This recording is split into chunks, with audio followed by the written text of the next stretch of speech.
Each episode of Gravity Falls is well known to have tons of secret messages and ciphers hidden throughout. For example, at the very end of each episode, a string of seemingly random characters can be seen. When decrypted, these messages often turn out to be some sort of joke or reference to something that happened during the episode, or even something that will happen in an upcoming episode. Series creator Alex Hirsch is the one who creates all the ciphers and usually includes them at the very end of production. The cryptograms uses quite a few different encryption methods. First we have the Caesar cipher, which in this case offset the alphabet by 3 characters. So A becomes D, B becomes E, C becomes F, and so on. The next one is called Atbash cipher, and it simply reverses the alphabet. Then we have the A1Z26 cipher, which replaces each character in the alphabet with the corresponding number of its position. So A becomes 1 and Z becomes 26, thereof the name as well. The Vigenère cipher uses a random word as a key to encrypt the message. So, say the message we want to encrypt is LEMMiNO watches Gravity Falls. We then pick a random keyword, so let's say Dipper. We repeat this keyword until it matches the length of the message, like so, and then use something called the Vigenère square.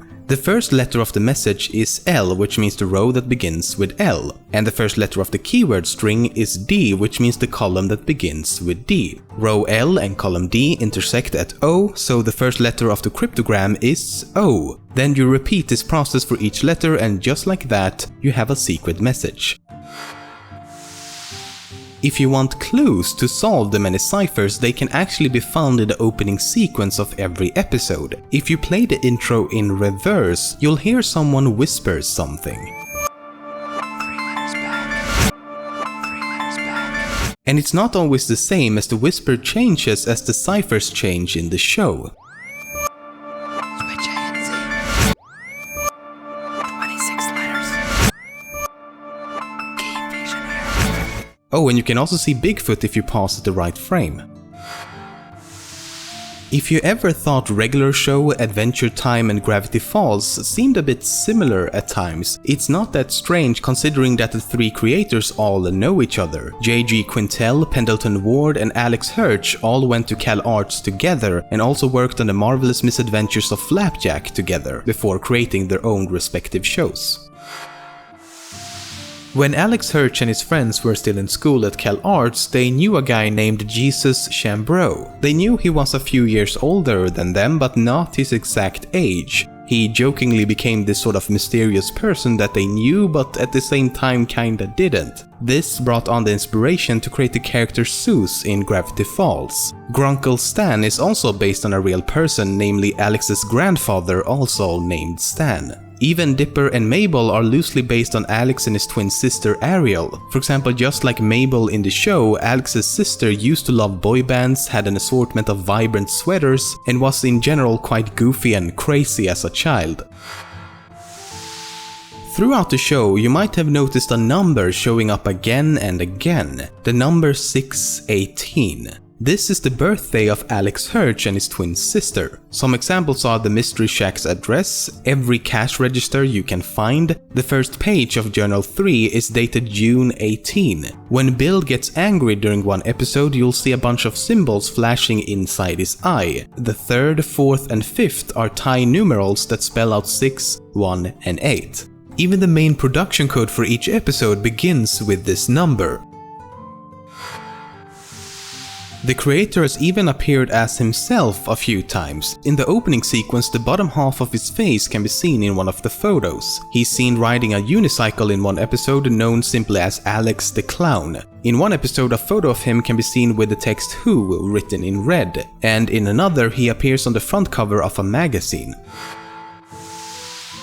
The name Dipper comes from acne. Well, sort of, at least. When Alex Hirsch went to high school, there was a kid with extreme amounts of acne, and he took pleasure in imagining that the acne was stars and thus mapped out constellations between them. One day, the kid supposedly had a perfect cluster that looked like the Big Dipper on his forehead, and thus the Dipper got his name and even the constellation itself in the form of a birthmark on his forehead. The name Dipper is just a nickname though, and Dipper's real name has never officially been revealed, but Quentin Tremblay in the show calls him Roderick, and writer Jeff Rowe has said that his real name is LEMMiNO, but it's unclear if it was simply a joke or not.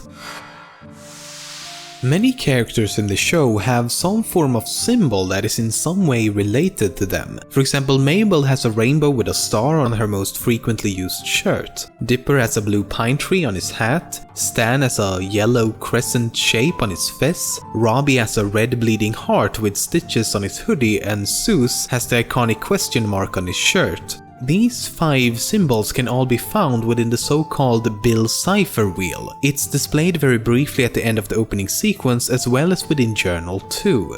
The other 5 symbols are a bit more ambiguous. The glasses are all but confirmed to represent Stan's brother Ford, also known as the author of the journals. The bag of ice could perhaps be a reference to Dipper, Wendy, or any of her friends, as Dipper has been made to fetch ice for them on several occasions. But as Dipper and Robbie already have symbols on the wheel and Wendy's friends are quite minor characters, it's at least most likely a reference to Wendy. The star is most likely a reference to Gideon Gleeful, but could also be a reference to his father, Bud Gleeful.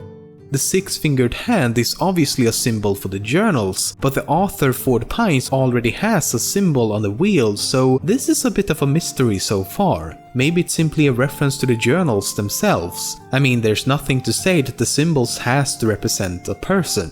The llama has so far been seen off one of Mabel's sweaters and on a painting inside Northwest Mansion, which could reference really anyone in the Northwest family. But again, as Mabel already has a symbol on the wheel and most of the Northwest family are minor characters, it's most likely a reference to Pacifica. There's tons of theories out there as to what this could mean and who the symbols are supposed to represent, but so far this is all we can say for certain. In the episode Dreamscaperers, Gideon falls to his knees and begins chanting some incomprehensible phrase over and over again. If you play this scene in reverse, you'll hear what he's actually saying.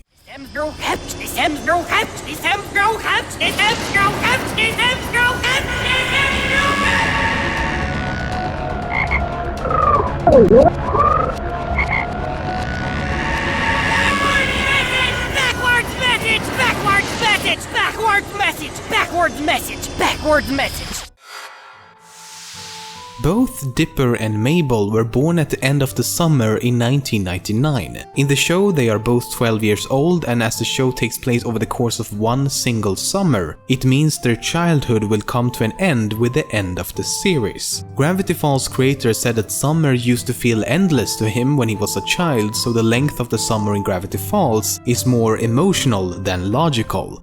It's supposed to illustrate one long, insane, seemingly eternal summer before they have to return home, leaving behind not only Gravity Falls but also their childhood.